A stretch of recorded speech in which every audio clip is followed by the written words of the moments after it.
The views expressed on the Nova Society are those of the participants and do not reflect the view of any institution any participant is associated with. We'd like to welcome everyone back to the Nova Society, and today we begin our new format for Season 3 as we have a full panel discussion with all of the co-hosts. And we'll be discussing an article that was found, A Decade of Ideological Transformation Comes Undone, what the congressional antisemitism hearing really means. This is a very important conversation as it relates to the attitude and mood of the country and how that mood of the country is being expressed on college campuses. There is a link to the article in our description, so let's listen in. All right, so today we're going to be talking about an article that recently came out in the Chronicle of Higher Education, and it has to do with a decade of ideological transformation that comes undone. This was written back in December of last year by Glenn Gutkin, and it actually deals with some of the issues in higher education when it comes to speech and when it comes to actions, and they talk a little bit about millennials. We're going to first turn to Priscilla, our resident millennial, who actually brought this article to our attention. And all right, so Priscilla, what was your take on this one? It's a really long article, but in all seriousness. So what caught me about it is, when you have this like nice big title, Ideological Transformation Comes Undone, and what the congressional anti-Semitism hearing really means. Of course, now I'm interested. And what this article does that is kind of a fresh take on this whole discussion is it says, you know what, these congressional hearings that recently happened are actually the byproduct of an extended period of particular behaviors happening on college campuses for the last, they pinpoint the last 10 years because I think that's when it's been most notable, but arguably the shifting of the culture on college campuses probably, for the better part of forever. And so it compares the college campus protests of the 1960s in particular to the college campus protests of the early teens, and how they in many ways were trying to accomplish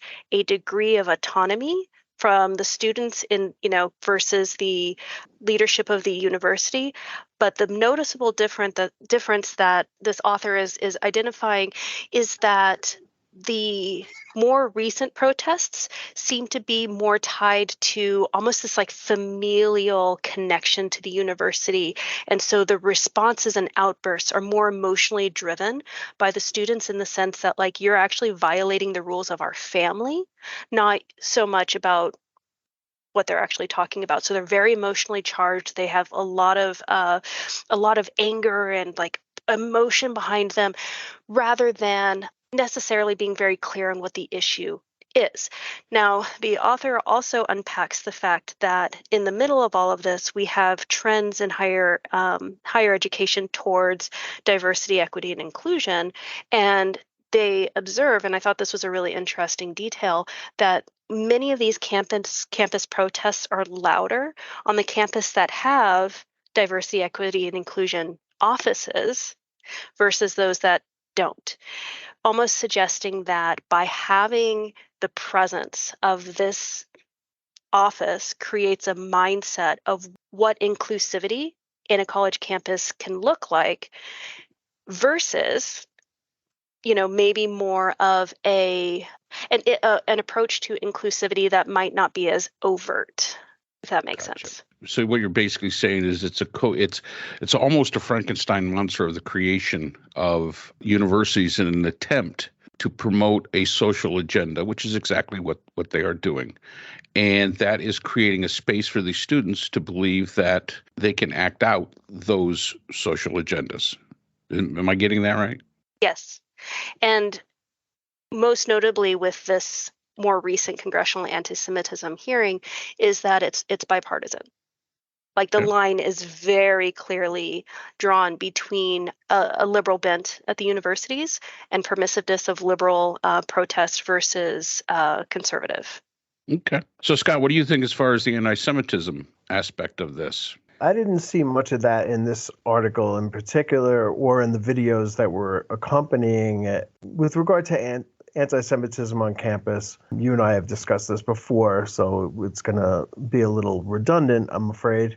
But I do think that a lot of the problem here is generational, in that when you and I were growing up, Israel was the underdog and was constantly being attacked by stronger, more populated countries, fought them back, overcame things, suffered tremendously. I mean, the 72 Olympics really stands out in my mind as like a primal memory. You know, I was 10 years old. We were very, very involved in that Olympics. Over the summer, we were watching the boxing and we were watching the basketball and all the swimming, and Mark Spitz was a big hero, of course.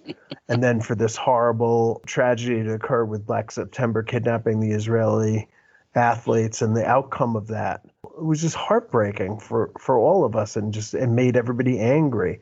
Coming out of the 6-Day War, and to a lesser extent that war of attrition that Israel and Egypt fought for in the 1970, and then the attack, the surprise attack on Yom Kippur in 1973, et cetera, et cetera. We grew up with these horrible experiences where Israel was just holding on by its fingernails.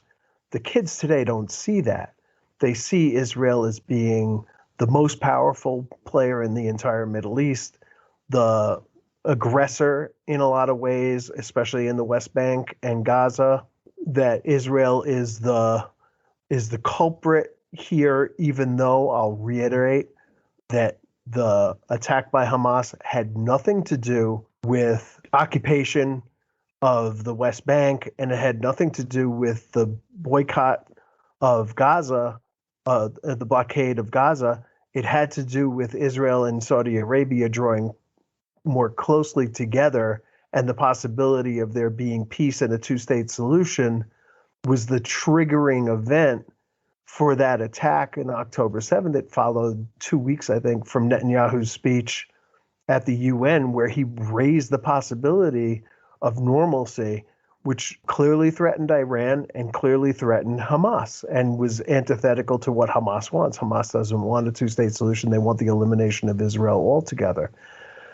And so if you don't know the history and you don't have a good perspective on what happened and why, we're seeing on college campuses, including not a great extent, but to an extent, the one I teach on, that the students are very much pro-Palestinian. I think it fits in with the overall underdog favoritism of young people.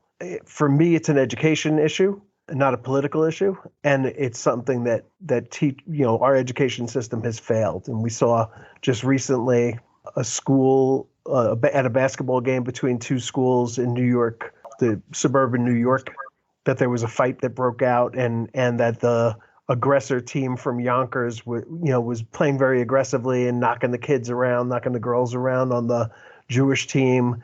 And that it like one kid threw an elbow at another and said, "I'm pro-Palestinian," and it ended up in the Jewish team's coach saying, "We're not playing this game," and walking off the court. And the other team actually forfeited it. And there's been more of an effort, I think, on the part of the school system to educate their students as to what the context of the situation is, and to stop being anti-Semitic, towards their fellow Americans. And so I do think that, it continues to be a challenge for educators.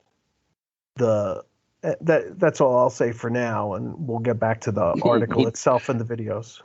Right. I want to, and just to let everybody know, we will have a link to the video and to the article in our description. Go ahead, Priscilla. Yep. Yeah, I wanted to challenge one of the things you said about younger people and underdogs, because we love the underdogs, I'm not going to lie, but I think there was also a bit of a aftermath around post 9/11, when there was a gigantic national movement that said, "Hey, look, we're vilifying Muslims. Let's learn a little bit more about Islam. Let's learn a little bit more about the Muslim culture." And it started to surface, I think, a different awareness around the Middle East, which but extended into a different awareness of Palestine. And so what I think might have happened is it's not just a matter of education, but a different kind of awareness. And on one hand, it's the underdog, but I mean, speaking to y'all know this. When it comes to the Israel-Palestine, you've got two groups that really don't like each other, and they've tried for a very long time to figure out how to get along. But I think in the realm of unpacking, like, what is it actually, what does it actually look like to be a Palestinian? I had a student once who was a Palestinian refugee, and he had gotten over through a sponsorship, and he had this just really beautiful story about growing up in Palestine in a refugee camp. And how his grandparents had been forcibly, removed from their homes during the war, back in the 60s, and that they were not, they would never go back. And it's that kind of story that, when it starts to gain a lot of traction, it's like, well, that sucks. So it garners more sympathy than simply looking at it as a political issue. But don't you also see, I mean, a lot of this article, it talks about Yale, it talks about Halloween costumes, something that came out of the university itself. Now, I'm one of the first ones to say that universities probably are not the greatest place to promote political ideologies as far as from the administration is concerned. Most administrators of universities are not political scientists. They're mostly educators. That's where they come from. And sometimes I believe we attempt to be a little too politically correct when we move forward with this. And if you read the article, to me, there was an attempt to be a little too politically correct on the part of the university, and it basically backfired. And my question to all the panel here is this attempt to be politically correct? And let's face it, no matter how careful you are in what you say, you're going to offend somebody. Sometimes they just go out to find something to be offended by. I mean, it's that we do have those people that just want to be offended by everything. Is the promotion of these programs, the idea of Yale and the other universities really is to educate. If you want to engage in political protest, things like that, maybe that's best off campus, and maybe the administration of the university should not take a side. Education should be neutral. We're going to tell the truth. We're going to promote only one thing, and that is the truth. And do you think that maybe that this has backfired, kind of caused this idea that you can say what you want to say? And it'll go back to and I'll really quickly, First Amendment. This is one of the notes that I did make about this. The First Amendment, people have a terrible misunderstanding about it. Free speech is about the people's right to challenge the government through social discourse. It is not to disrupt social norms through threats, intimidation, or some misguided sense of an entitlement. That is what the First Amendment is about. It is about the ability of the people to speak up against their government, not against each other. And this is, I think, where we're getting into that. And I go back to Scott here, the education idea.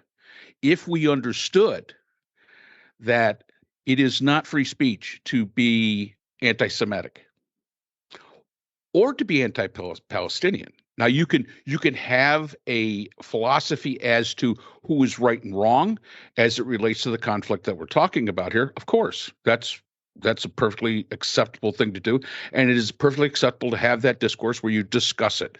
Absolutely, especially in an academic setting, which is supposed to be open to such discussions. But we have promoted this so much on college campuses, this idea of say what you want, but we have not taught students how to do it in the responsible way that is necessary to be able to actually have meaningful discourse and to get these. And for me, I think that's where a lot of this anti-Semitism comes from. You can say, I think the Israelis are wrong in this. That's perfectly within your right to do. It is how you say it that really, truly does matter. But importantly is it's not, you can say Israel is wrong. You can even say it with passionate anger in your voice. That statement in and of itself isn't anti-Semitic. No. When it becomes anti-Semitic is when it starts to, when your words and your actions do harm.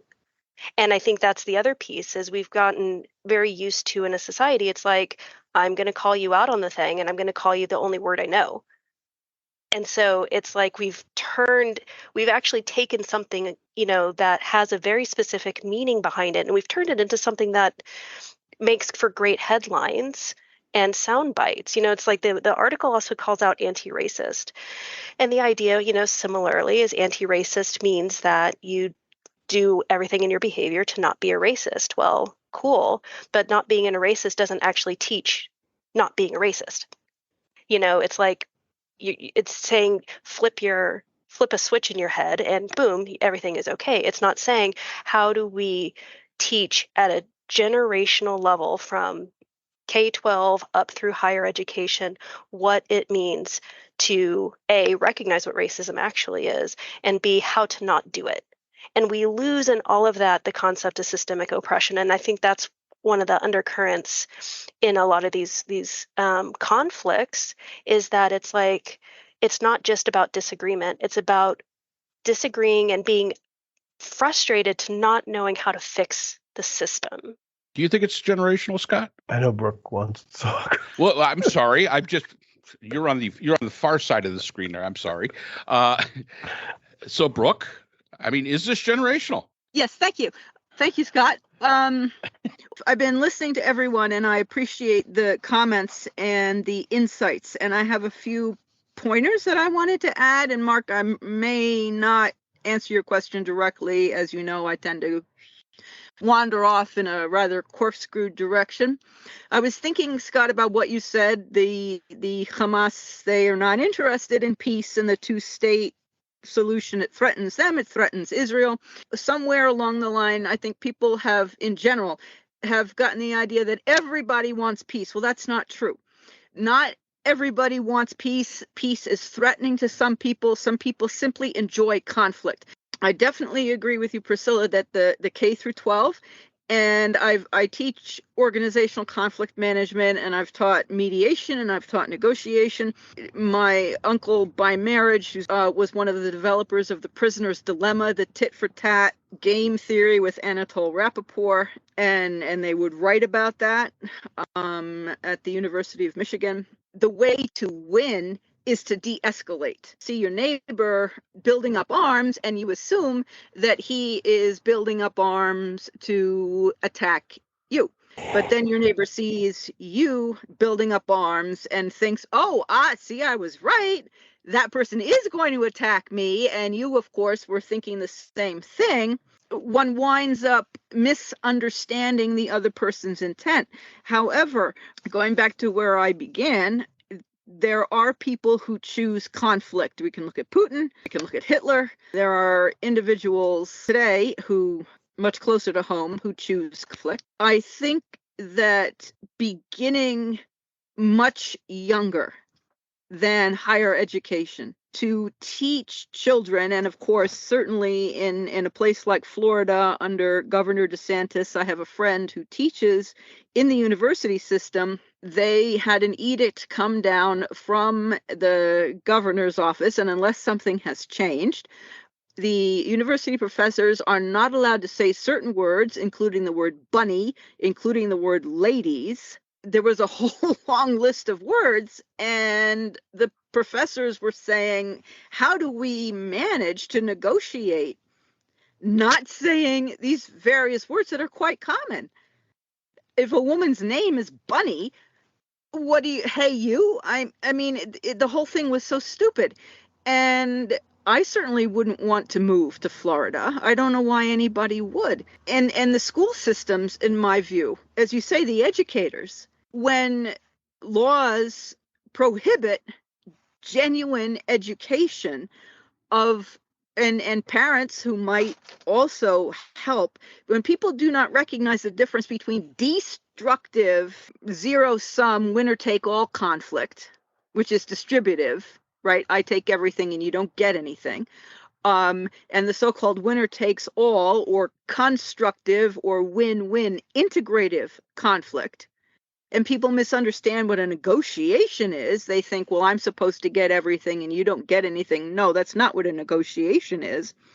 Negotiation is where we try to collaborate and we try both to see what we can do for one another and come up with a mutually agreeable solution where we may not get everything we want, but it's something that we can both live with, where we're not going to turn around and then try to kill each other. However, then the person has to go home and sell it to the public.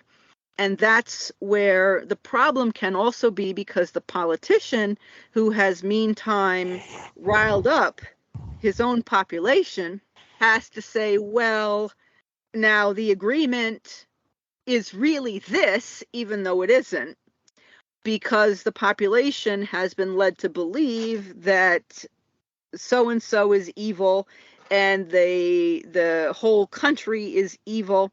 That leads me also to what you were saying about, at the beginning, Priscilla, about rhetoric and students expressing emotion on campus. Aristotle argued that you have to have three components: the logos, which is the argument itself; ethos, which is the presentation piece; and making the connection with the audience, which is the pathos.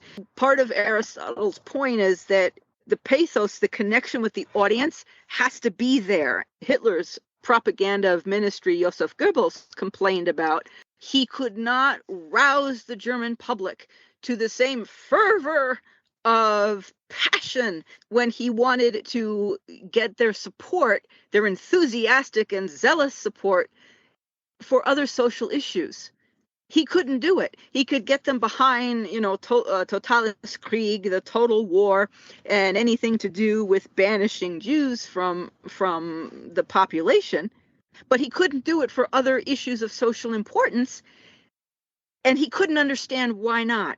He didn't have that same resonance with his audience, and that led me to where Trump was trying to get his audience. You can wear a mask, and they were booing him. He lost that connection with his audience, who had before been yay when he said, kick this person out, beat that person up. Everybody was yay because of the violence piece. But the moment he lost them, he said, no, you don't have to wear it if you don't want to.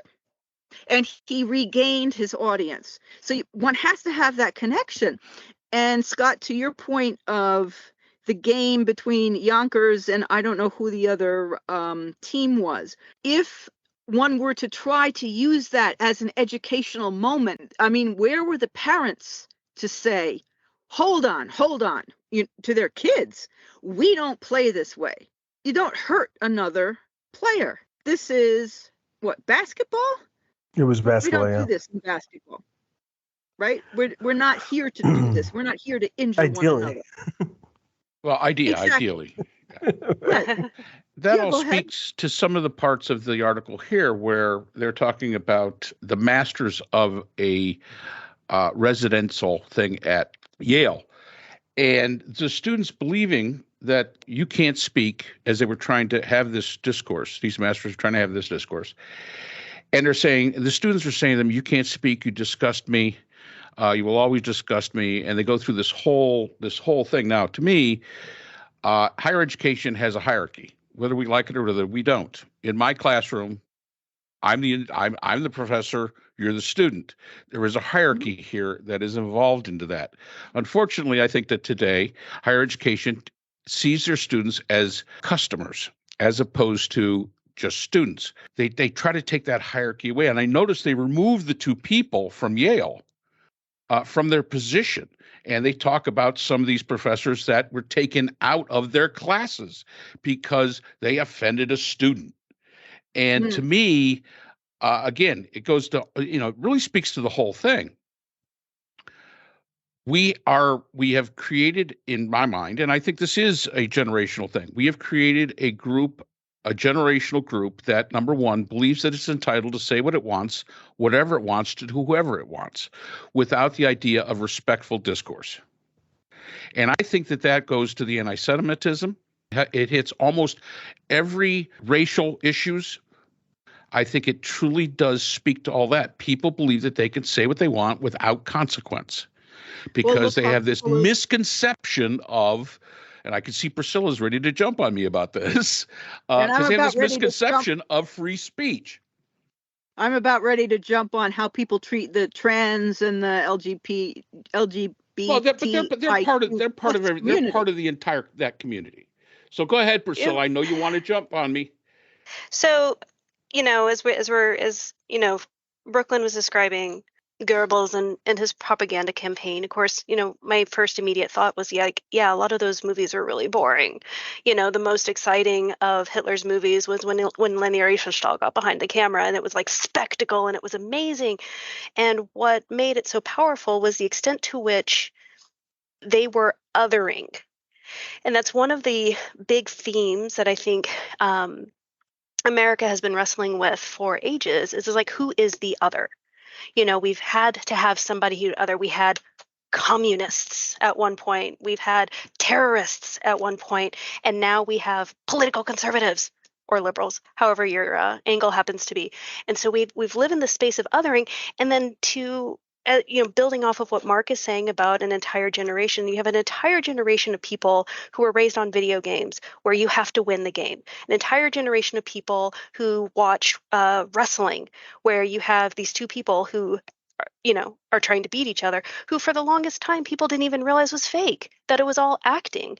Now we have reality television, and what makes reality television entertaining is the fact that you say whatever you want, and oh my God, this is so fun. Now you put us all on the internet, and no one's going to censor us because we're on the internet, and it's taken us 20 years to realize what you put on the internet might actually be permanent. And so, people are spewing out all on the internet. And overarching all of that is Donald Trump in the middle of all of this. So, what has put him into this like very unique position that he's in is because he has hit us in our entertainment sectors for so long. He has become an entertainer. We don't see him as a politician. We see him as an entertainer, and we see him doing all of the things that we have enjoyed watching. I'm using we collectively and in a generic sort of way, not like we as in the four of us have watched. Yeah. just clarifying there. But have been watching as a culture for 40 some odd years. Like, this is like ingrained and embedded, and he can come up at this point and say whatever he wants because he's gotten the othering, and he's gotten that emotional charge, and he's doing the thing that a charismatic leader is going to do, and he's able to do it without a propaganda campaign because everybody has a cell phone, and we are now our own propaganda campaigns. Like, he doesn't need a propaganda minister, so Goebbels would not have a job today. Poor Goebbels. He would just take over the film industry. Goebbels was delighted to take over all the film industry so he could sleep with all the actresses he wanted. Oh, okay. We didn't need to know that. Scott, what do you got? Yeah, I mean, I think it's kind of interesting that Trump kind of came into his own in 2015 and was elected, obviously, in 2016. The incident that the article is about took place in 2016. And it seemed to be a trend that was moving in that time, that people were airing grievances, that every group, every different individual, every demographic that you can think of was airing some kind of grievances. And the people that in the video that I watched that's attached to this article, were very much aggrieved, were offended by this older white man who had no business speaking to them. They're blaming him for not knowing their names, which could or could not be problematic. I mean, I think it's important to learn people's names as best you can, and his excuse of it's just something that I'm not particularly good at is kind of lame and not very convincing. that especially when some of the students had been in his class before, although I tend to forget my students' names once they're not in my class anymore. And and I can get them again, but there's a whole bunch of new students that are in my head, at the moment. But the grievances that they were talking about, I guess his crime, we should probably tell this for the people who are listening who are not familiar with the article. His crime was that he and his wife refuted essentially a memo that had gone out from the school asking people to be careful about what they did on Halloween as far as choosing costumes are concerned, and not to offend other people by doing such things as modifying their skin tone, which I believe is a reference to going blackface, right? Correct. Or wearing, highly ethnic costumes, I guess, like putting on a big sombrero and walking around with maybe a big mustache or something like that and a fake accent. What he was saying was, you guys know this stuff already. You didn't really need a memo from the school to tell you this. So I'm kind of pushing back on that memo. This is kind of a silly thing to do. It was, I believe, a silly thing for the school to do as well. At some point or another, you have to let the students be the students and trust that they're not going to offend one another. They're certainly sensitive enough themselves to understand that if something is offensive to them, it may be, something else may be offensive to someone else, and they're careful. I find this probably since 2006 when I've been teaching on campus again after a number of years of being away, that students are very conscious of that there are differences that they need to accommodate for one another.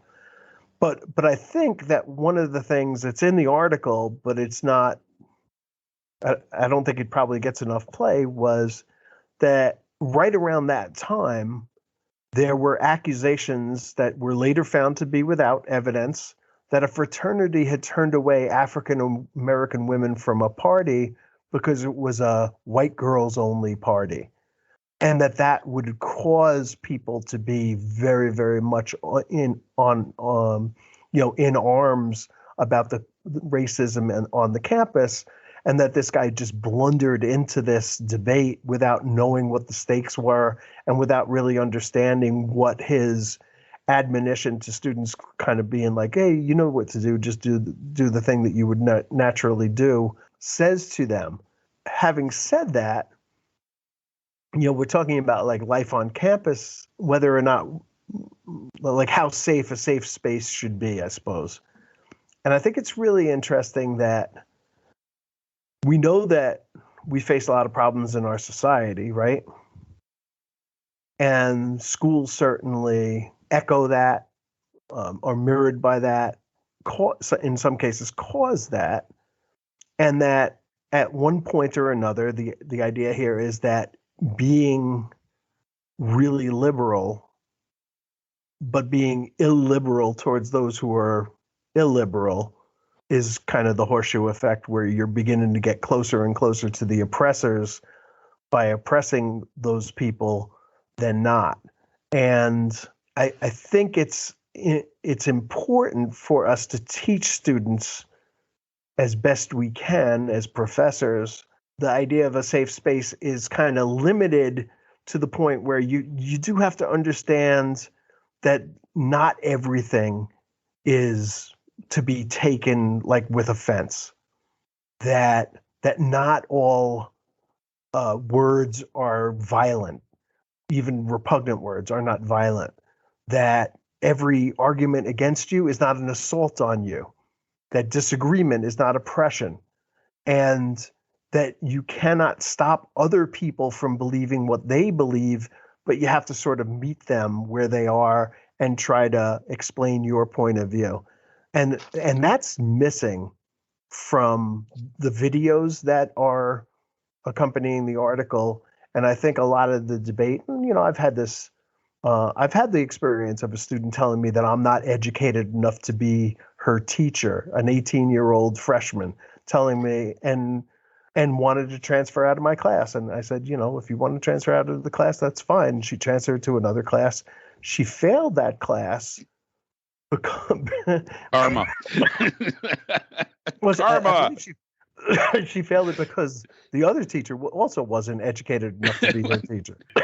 Teacher shopping. And we will continue this conversation in our Monday episode. We hope you join us.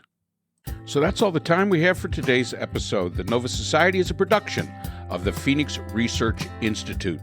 We'd like to thank our sponsors for this episode. BH Conflict Resolution Services, a full-service dispute resolution firm offering expert and cost-effective mediation services to couples, groups, and businesses. BHCRS can be reached at www.bhcrs.com. We'd also like to thank our podcast partners, Buzzsprout, who hosts the Nova Society, Audacity, our editing partners, and Podkite, who does all of our analytics. iHeartRadio, where people get their music and podcasts, Apple iTunes, the largest source for music and podcasts on the internet, Spotify, the most popular source for the Nova Society. The Nova Society is available on all of these and other quality platforms. We'd like to thank all of our listeners. Without you, the Nova Society would not be possible. If you have a comment, question, or would like to be a guest on the Nova Society, we can be reached at nova.society.podcast@gmail.com. Always remember, the power of society is knowledge. So for Dr. Scott Gershworth, Dr. Priscilla Hobbs, Dr. Brooklyn Ann Weldon, and all of us here at the Nova Society, I'm Dr. Mark Bound. Be well, and we hope to see you again next time.